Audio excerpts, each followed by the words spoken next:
Et bonjour à tous, nous sommes le 18 décembre et on se retrouve aujourd'hui pour le Zint for Fun du jour, le calendrier de l'Avent au Zint, et on va directement partir pour le 18e jour. On peut voir du coup le nom du challenge 146 097, image d'illustration, donc on va pas avoir besoin de l'utiliser, et on nous dit la chose suivante. Donc, cette année-là en France, il n'y eut pas de 18 décembre. Ah, déjà c'est assez cocasse. Conséquence des travaux d'un savant mathématicien qu'un acte juridique a imposé au monde. Bon, c'est assez énigmatique cette phrase, ça paraît vraiment bizarre. Alors, ok, donc ça, on sait que ça concerne un 18 décembre, qu'à une certaine année, il n'y en a pas eu. Alors, on va voir après, il n'y en a pas eu, qu'est-ce que ça veut dire? Est-ce qu'il n'y en a vraiment pas eu ou est-ce que c'est un sens figuré pour dire autre chose? Et on nous parle ensuite que c'était à cause des conséquences enfin, la conséquence des travaux d'un savant mathématicien, ok, qu'un acte juridique a imposé au monde. Bon, on verra après. Donc là, vous voyez en haut à gauche, j'ai mon Excalibro qui a été ouvert. Et on verra au fur et à mesure toutes les étapes par lesquelles je suis passé pour finalement arriver au résultat. Alors, j'ai pas mal galéré sur celui d'aujourd'hui. Vous allez voir que, alors, si je déplie, enfin, si je le déroule comme ça, vous voyez en gros, les traits rouges, c'est finalement la solution là où j'ai trouvé. Alors, au début, je suis parti classique. Donc ça, je l'ai trouvé assez rapidement, ce côté-là. Alors, je zoomerai plus tard, mais c'est vraiment pour montrer un peu la tête de la pieuvre, la tête de l'arbre. Donc ici, ça allait, j'ai trouvé assez rapidement. J'ai commencé à partir là. On peut voir que j'ai creusé quand même pas mal, j'ai trouvé beaucoup d'infos, sauf que c'était pas du tout dans cette branche-là qu'il fallait aller. Du coup, je suis remonté, finalement j'ai réussi à pivoter à partir de là. Et après ça a déroulé et en 10-15 minutes grand max, j'ai trouvé les deux dernières solutions. C'est vraiment cette partie-là où je me suis planté, mais on verra après pourquoi. Donc, on nous demande, première question, quel est le nom latin de ce savant? Alors, est-ce que ce savant, là du coup, qui est un mathématicien et dont les travaux ont fait en sorte qu'il n'y ait pas 18 décembre en France. Est-ce que le nom latin, c'est son nom, bah, pas par défaut, mais son nom de naissance? Ou est-ce qu'il a un nom, par exemple, romain ou français ou autre, et qu'il faut le traduire en latin pour le challenge? Ça, on ne sait pas encore. Pareil pour le nom latin de cet acte juridique. Donc, acte juridique imposé au monde, ok. Et ensuite, on nous demande de la ville de naissance de ce savant, donc juste avant. On trouve un établissement scolaire à son nom. Dans quelle ville exerçait auparavant le directeur actuel, donc le d'établissement scolaire qui a le nom du savant latin? On nous donne un exemple de solution. Donc Maximus Decimus, évidemment, prénom, nom du savant en latin. Ensuite, l'acte juridique en deux mots du latin. Et ensuite, une ville. Voilà, c'est Berlin, mais ça peut être n'importe quoi. À chaque fois, il y a une majuscule, donc voilà. Donc, on part d'ici. Donc, pêche verte, point d'entrée. On voit cette année en France, il n'y a pas eu de 18 décembre, machin bidule. Donc, déjà, je me suis posé la question, pourquoi il n'y a pas de 18 décembre? Est-ce que c'est en sens figuré? Donc, quand j'ai pensé par exemple à un deuil, donc j'ai déjà entendu parfois, alors je sais pas si c'est vraiment très souvent ou peut-être que j'ai l'esprit un peu mal placé, mais quand par exemple un jour est en deuil, enfin la France ou un pays est en deuil ou qu'il y a quelque chose de grave qui s'est passé, souvent quand on a dit cette année ou alors aujourd'hui il n'y a pas eu ce 18 décembre en machin milieu ou n'importe quel autre jour, il n'y a pas eu ce jour en mode on n'a pas fêté le jour, c'est comme si c'était une marque, quelque chose d'horrible qui s'est passé ce jour-là, et du coup on n'a pas vécu ce jour-là en mode on l'a passé et on l'a oublié quoi. Enfin, on l'a pas oublié, mais vous m'avez compris. Donc est-ce que c'était plus dans le sens figuré ou alors vraiment le sens propre en mode est-ce qu'il y a vraiment, dans la pratique, il n'y a vraiment pas eu de 18 décembre? Alors ça, c'est une question pas que je me suis posée au début, mais que je me suis posée une fois que je suis allé tout en bas de mon rabbit hole et que j'ai été planté, j'avais plus du tout de solution, du coup j'ai tout relu et je me suis dit, est-ce qu'il n'y a pas un deuxième sens de lecture par rapport à cet énoncé-là? Quand on dit qu'il n'y a pas eu de 18 décembre, bah finalement, est-ce qu'il n'y a vraiment pas eu de 18 décembre ou est-ce que c'est une façon de dire qu'il s'est passé quelque chose d'horrible ou quoi que ce soit? Donc finalement, là, je me suis rendu compte qu'en fait, ça n'emmenait vers rien, donc voilà, j'ai directement abandonné. Donc, première chose, je suis parti déjà en quelle année? Parce qu'on me parle de cette année-là en France, il n'y a pas eu de 18 décembre. Donc, recherche de mots-clés sur Google. J'ai tapé France 18 décembre, mathématicien, acte juridique, pas de 18 décembre. Donc j'ai vraiment marqué tous les mots qu'il y avait dedans en mode mots-clés. Alors j'ai trouvé du coup Wikipédia du 18 décembre en français. Et là, il indique dedans, dans la petite partie de description, que on nous dit l'année n'a pas en France de 18 décembre. Donc ça m'a interloqué. Je suis allé voir de plus près, et là on voit qu'en fait, au XVIe siècle, en 1582, on nous dit que l'année n'a pas eu en France de 18 décembre. Du fait de l'adoption du calendrier grégorien par ce pays, le lendemain du dimanche 9 décembre aura été le lundi 20 décembre directement. Donc là, ça, du coup, c'est bien le sens propre, en mode, on est passé vraiment du 9 décembre au 20 décembre, sans passer par le 18. Voilà. Et donc, bah, par rapport à ça, on a plusieurs informations. Donc, on a le calendrier grégorien. Donc, j'ai voulu aller de ce côté-là et trouver l'acte juridique par rapport à ça. Parce que maintenant, on a l'année. Du coup, j'ai voulu voir par rapport à l'acte juridique. Donc, ici, acte juridique, la définition, qu'est-ce que c'est? Un acte juridique, c'est un acte, enfin un acte juridique est la démonstration par un, une ou plusieurs personnes de leur volonté de produire des conséquences juridiques. La création, modification, l'extinction, obligation des droits. Bon, en gros, c'est créer une loi, quoi, en fait, ce genre de choses. Ok. Du coup, là, pour l'instant, pour mon acte juridique et calendrier grégorien, j'ai que ça. J'ai que le calendrier grégorien, pardon. Donc l'acte juridique, ça pourrait correspondre à ça. Ok. J'avais marqué aussi, parce qu'ici on parle que ça a été imposé au monde. Donc, ce qui veut dire imposé au monde, c'est que ça a une résonance mondiale. C'est que ça n'a pas. Parce que là, dans l'énoncé, on nous parle de la France. Mais du coup, comme ça a été imposé au monde, c'est pas que en France, en fait, c'est dans le monde entier.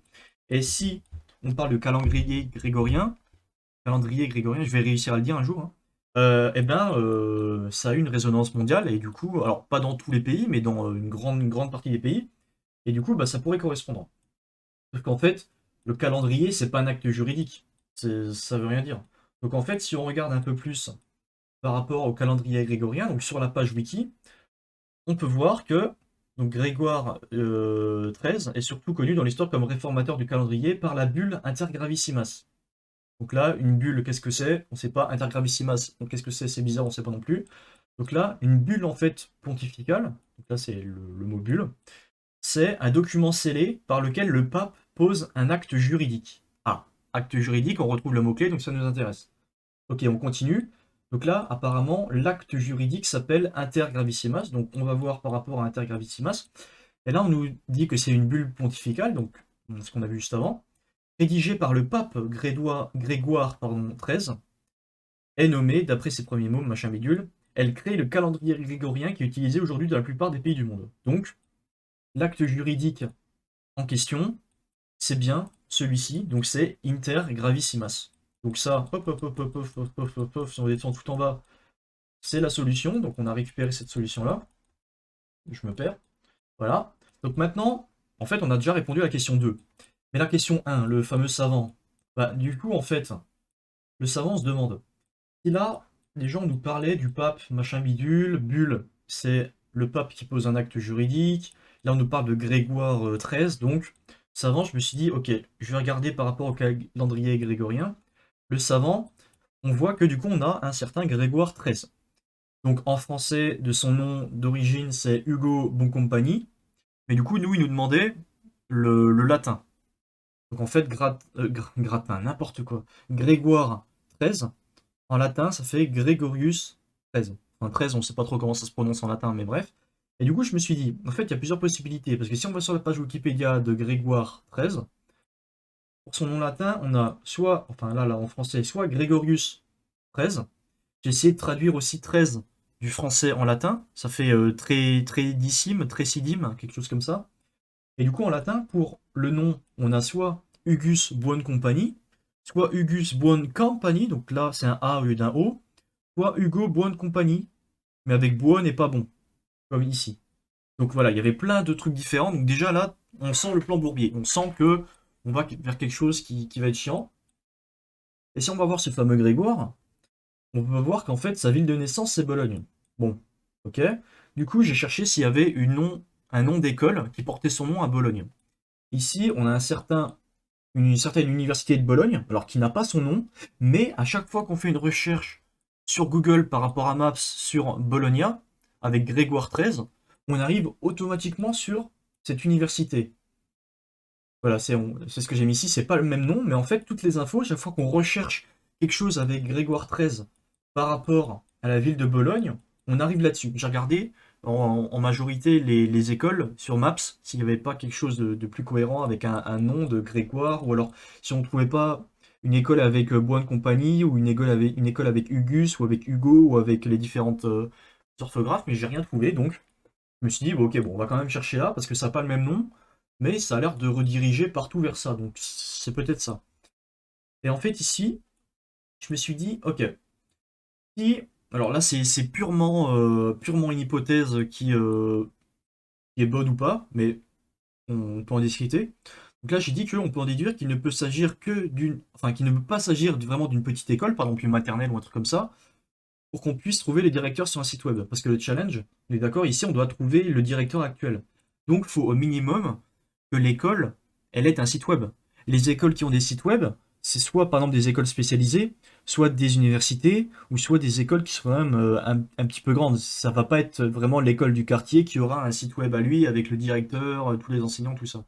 Donc je suis parti du principe là, donc je me suis dit, ok, bah, du coup je vais essayer de me focus sur des universités en Italie, parce que Bologne c'est en Italie, donc je me suis dit je vais aller voir en Italie. Donc j'ai cherché ici avec d'autres termes donc un peu plus larges. Donc là j'ai vu Grégorian, donc le calendrier grégorien. Vous voyez le rabbit hole dans lequel je suis allé, hein. Moi quand je creuse, j'aime bien creuser jusqu'au fond pour bien me planter et ensuite avoir du mal à revenir en arrière. Mais bon, au moins j'exporte toutes les pistes, hein, ça on pourra pas me... on pourra pas me le reprocher. Et du coup, donc ici c'est bien un truc grégorien donc par rapport à notre Gugus, un peu Grégory, tout ça. Sauf que ici c'est à Rome. Du coup, bah c'est pas à Bologne. Et nous, on doit être, on nous disait, c'était un établissement scolaire à son nom dans la ville de naissance de ce savant. Ah, bah problème en fait. Du coup, je suis retourné sur le site web de l'université. J'ai vu qu'il y avait une personne, ici par contre on parlait de directeur et pas de directrice. Donc déjà ça partait mal, c'est pas cohérent. Et ici on peut voir que cette personne, donc Dr Sabrina Lecarini, donc directeur général de l'école, et qu'avant elle était dans l'université de Trieste. Donc j'ai essayé avec Trieste, mais pareil ça ne passait pas. Donc là, j'ai galéré pas mal ici à faire plein de recherches un peu partout. Et finalement, je me suis résigné. Je me suis dit, bon, à mon avis, Grégoire, c'est une fausse piste. Parce qu'il n'y a rien qui correspond à ça. Du coup, je vais remonter, je vais remonter. Et je vais repartir par rapport au savant. Parce que ici, comme j'ai mis ici, on dit bien que c'est un juriste. Il est d'abord un juriste ecclésiastique. Voilà, curie romaine, évêque. Il a été évêque.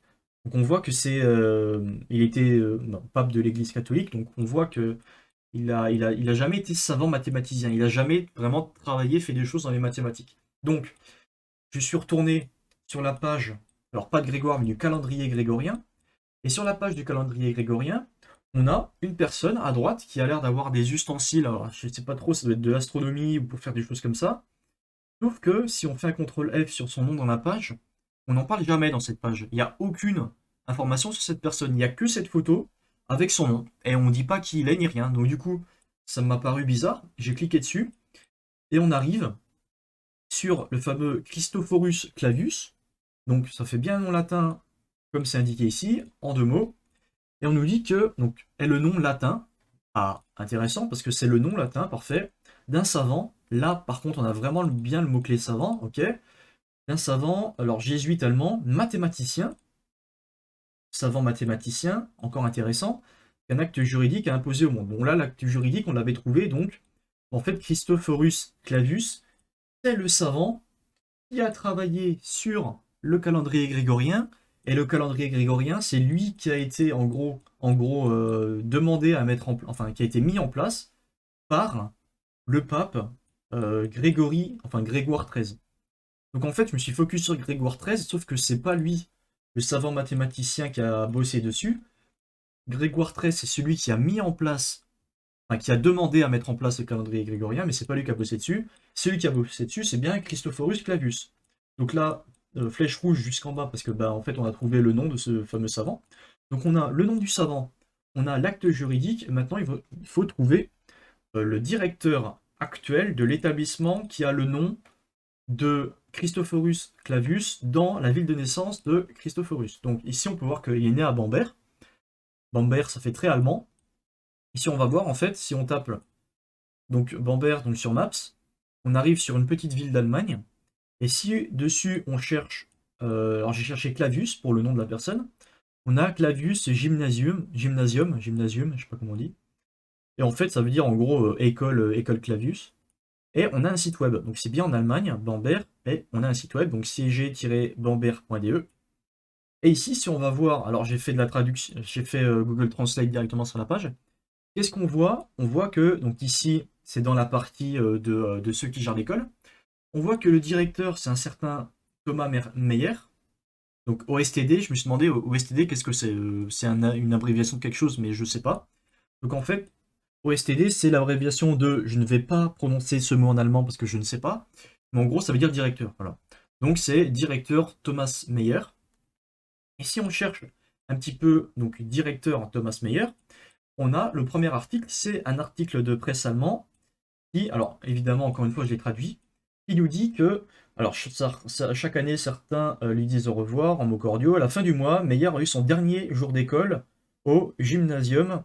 Voilà, le nom, pareil, encore une fois, je ne vais pas prononcer parce que je n'ai pas fait d'allemand. Donc, aussi, on a, ok, et ensuite, on va, directeur, après 10 ans de la direction de l'école, le jeune homme devient directeur de Clavius Gymnasium. Clavius Gymnasium, on a vu que c'est celui actuel, donc son école précédente, c'était bien Gymnasium, ce nom-là. Et du coup, si on va voir où ça se situe, bah, c'est le nom de la ville en fait. Et du coup, on a réussi à trouver tous les flags. On a, hop, on a notre, comment ça s'appelle, notre nom latin de ce savant. Alors, je vais vous montrer quand même que ça fonctionne. Donc c'est Christophorus Clavius. Christophorus Clavius. J'aurais dû préparer les liens avant, désolé. Pas très. Christopher, alors non, du coup. Christophorus Clavius, voilà. Donc ça, c'est le nom latin de la personne, première partie du flag. Ensuite, si on va sur calendrier grégorien, hop, on va avoir le fameux, la fameuse bulle pontificale qui s'appelle Intergravissimas. Alors j'ai oublié un I. Intergravissimas, on va mettre un G majuscule parce que c'est ce qui est indiqué. Et si on cherche, sur Maps